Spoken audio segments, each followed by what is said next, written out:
O Senhor esteja convosco. Ele está no meio de nós. Proclamação do Evangelho de Jesus Cristo segundo João. Glória a vós, Senhor.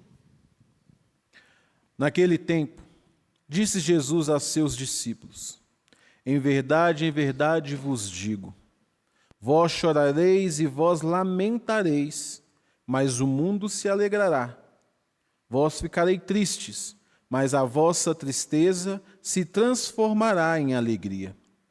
A mulher, quando deve dar à luz, fica angustiada porque chegou a sua hora. Mas depois que a criança nasceu, ela já não se lembra dos sofrimentos, por causa da alegria de um homem ter vindo ao mundo. Também vós, agora, sentis tristeza, mas eu hei de ver-vos novamente, e o vosso coração se alegrará. E ninguém vos poderá tirar a vossa alegria. Naquele dia, não me perguntareis mais nada. Palavra da salvação. Glória a vós, Senhor.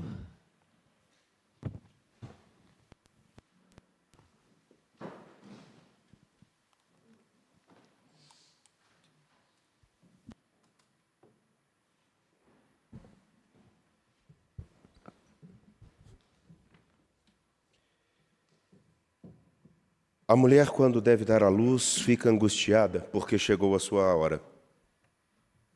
Mas depois que a criança nasceu, ela já não se lembra dos sofrimentos, por causa da alegria de um homem ter vindo ao mundo. João, capítulo 16, versículo 21.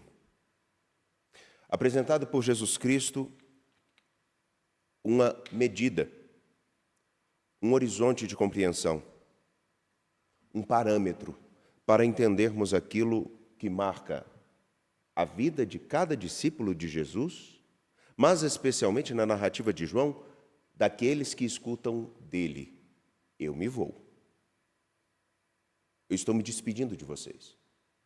E como eu lhe disse ontem, vocês por um pequeno tempo ficarão tristes. Entretanto, depois essa tristeza se transformará em alegria. O parâmetro é justamente esse. De um breve momento, de uma aparente solidão, de um abandono, de uma fraqueza. Porque uma mulher que está a dar à luz, ela está completamente vulnerável. Ela precisa de cuidados. Além não só de estar vulnerável, ela se sente profundamente sozinha, porque ninguém consegue alcançar a dor do parto a não ser aquela pessoa que vai passar por ela. Como um parâmetro, somente para dizer, eu conheço uma senhora que teve cólica de rins e teve que dar à luz ao filho sozinha, em casa, na própria cama, e ela disse, eu prefiro ter três meninos do que uma cólica de rins. Então, os homens que tiveram cólica de rins, fiquem alegres, os senhores sabem um pouquinho do que é essa dor. Uma dor momentânea, que apresenta a vulnerabilidade, a fragilidade.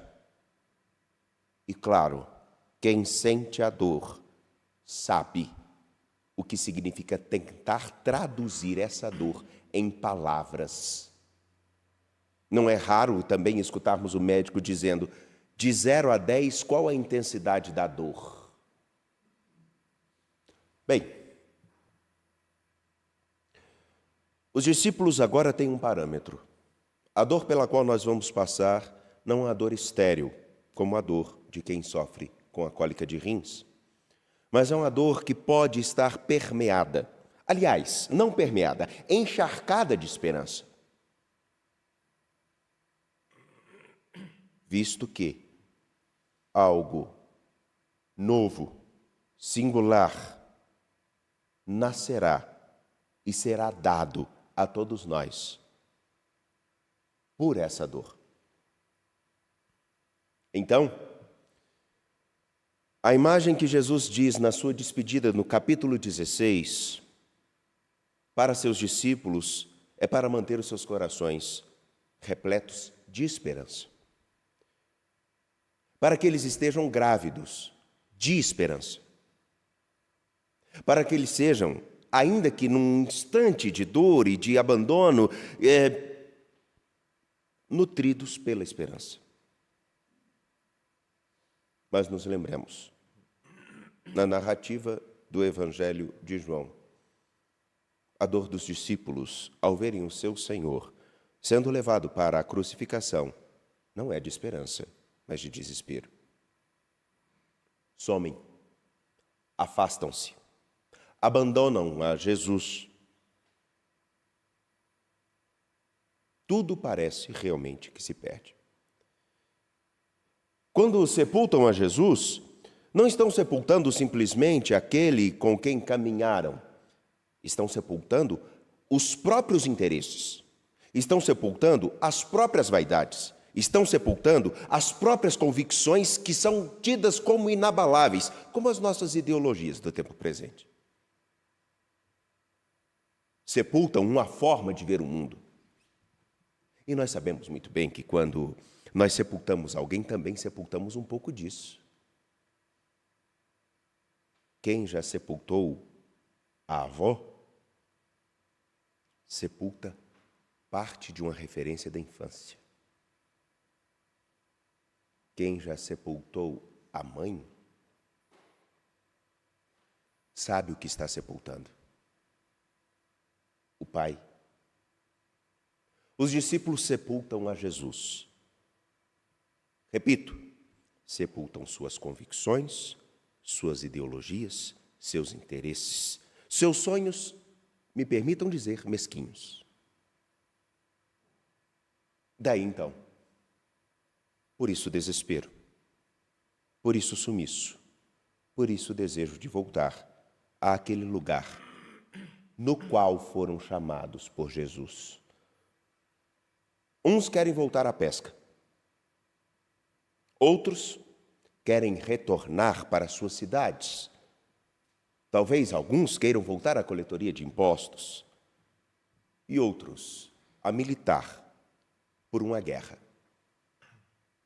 Tudo porque seus corações sepultaram os sonhos vazios e marcados somente pelos próprios interesses.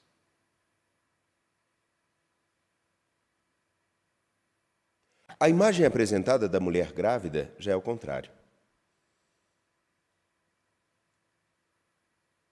Ela carrega aquele peso e o incômodo da criança em seu ventre e os pés inchados, e em alguns momentos, inclusive, vemos aquelas que passam o perrengue de terem que ficar quietas em demasia para não perder os filhos.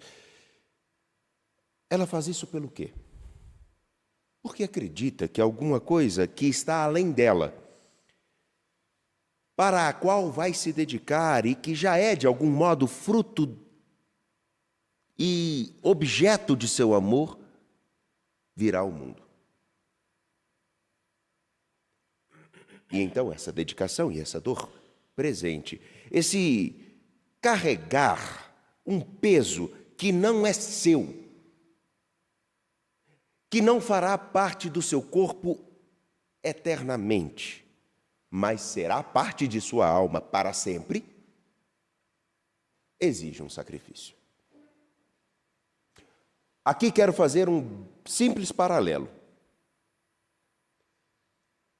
Os discípulos são avisados que não estarão a sofrer a ausência de Jesus no momento do seu sepultamento até a ressurreição em vão. Mas eles não entendem isso.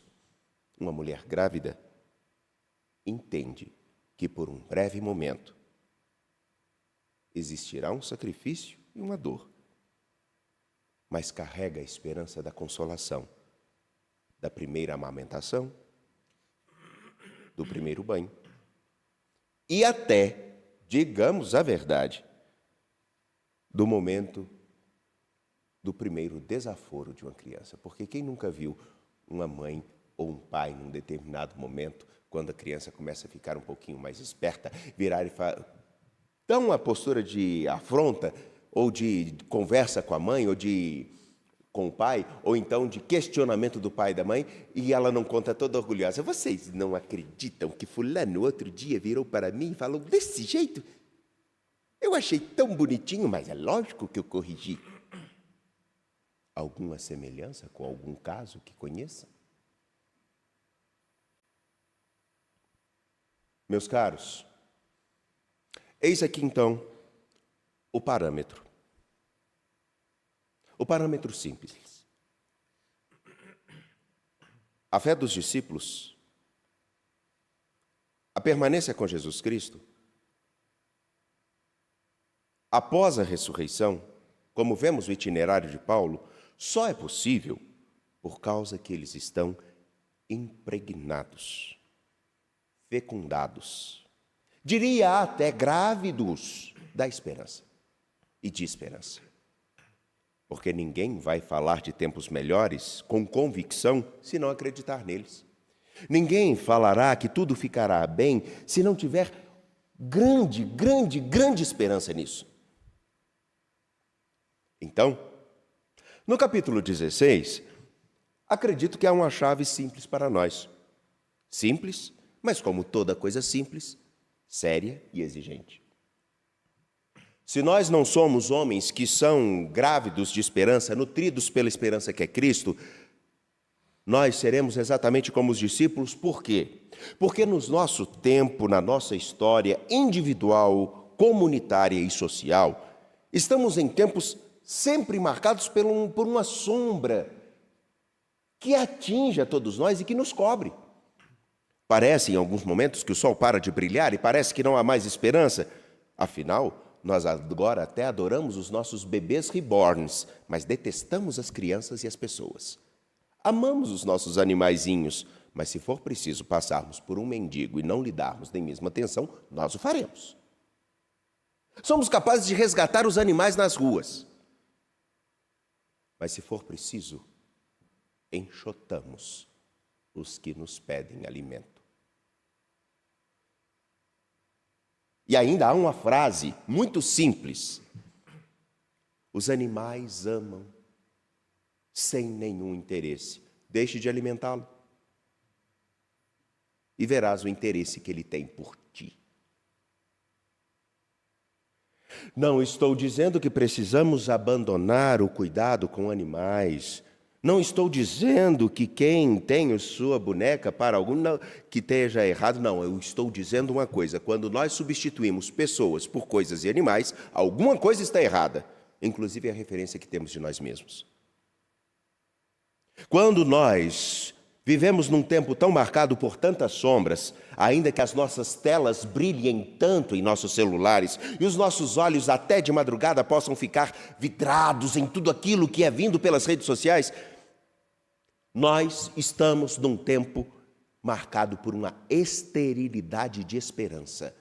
E como podemos dizer isso? Simples. Tudo é imediato, tudo é rápido, tudo é para agora. Não podemos esperar nada. Não podemos esperar a resposta de um WhatsApp. Não podemos esperar a resposta de um processo que leve 2 dias. Um e-mail é demorado demais quando ele não é respondido em 1 dia. Se bem que muita gente não usa e-mail mais, né? Isso é coisa do passado. Eu estou ficando velho.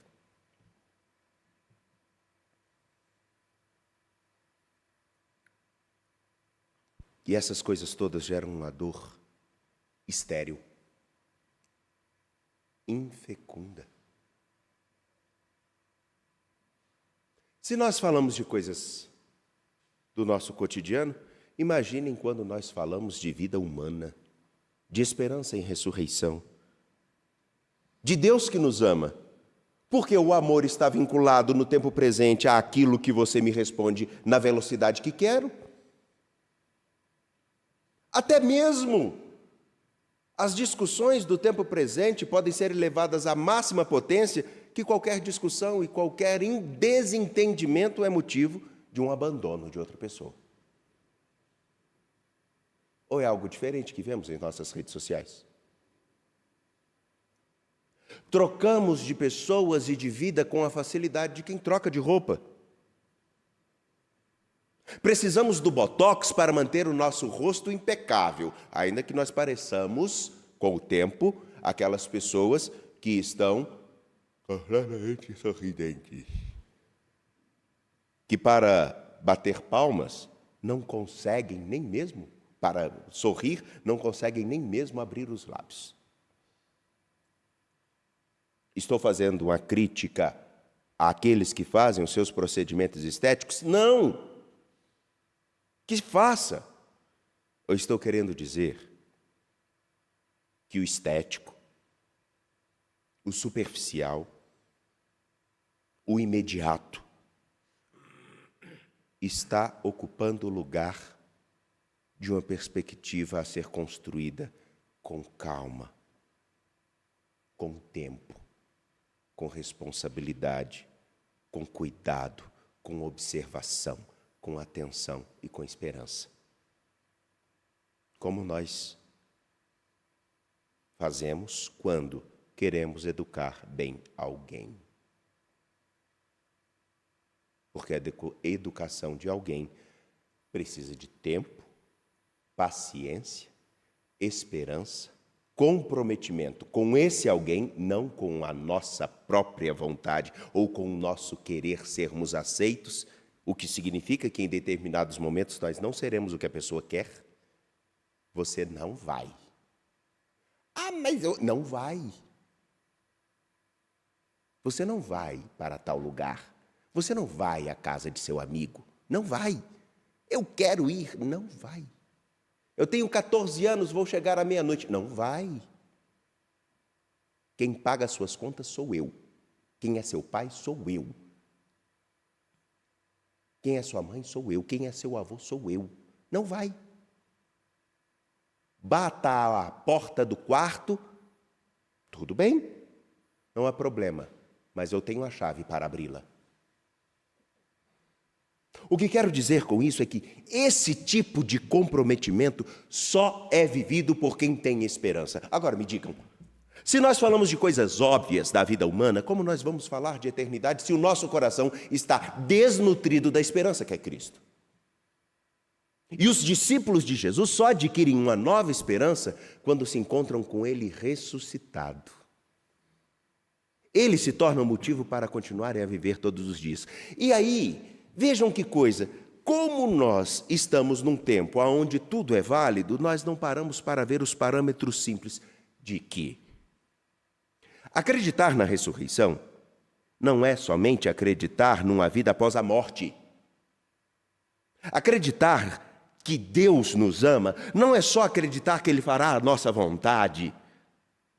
Acreditar que a vida humana é preciosa não é só o fato de nós evitarmos que alguém sofra, até porque nós não temos esse poder. Acreditar na ressurreição significa o seguinte: comprometidos com aquilo que o Senhor nos mostrou, que nos amou tanto, nós nos empenhamos em fazer com que cada minuto presente seja vivido com a intensidade que merece e que nós construamos cada dia o homem e a mulher que amanhã surgirá.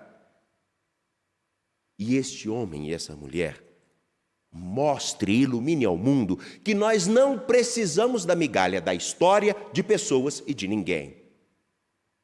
Que mostremos que aquilo que nós somos é muito mais do que uma mera coincidência de uma conjuntura química ou energética que fez o universo surgir.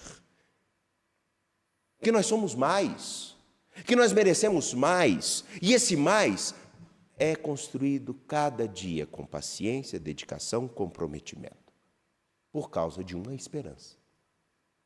Mas resta saber, temos esperança? Como uma mulher grávida que carrega a esperança de um dia poder ter o seu filho nos braços, vê-lo crescer e talvez no fenecer de sua história, quando o seu corpo já cansado, tendo feito tudo o que era necessário e às vezes também, e com certeza também errado, mas tentado oferecer tudo o que podia para aquele que ama e que é o objeto principal de sua dedicação, mostrar, no fenecer de sua história, o que eu pude ser de melhor eu fui. E hoje eu vejo, nos teus olhos que me olham, que pude fazer o melhor e que agora continuas a viver.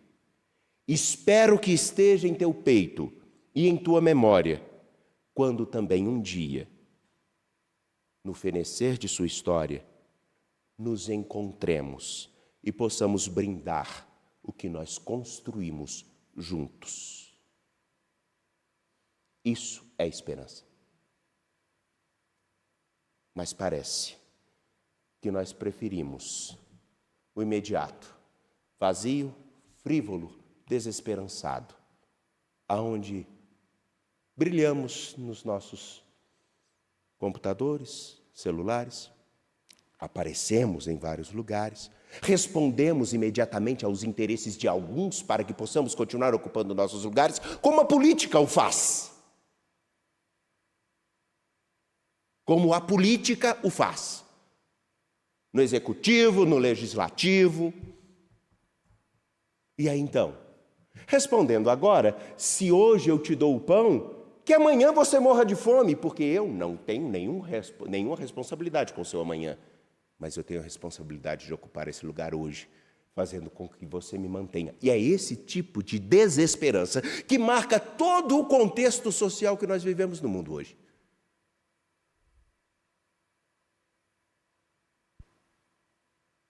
Meus caros, Jesus diz a seus discípulos: um instante de tristeza não vale um minuto de alegria, mas uma vida de alegria vale alguns instantes de tristeza.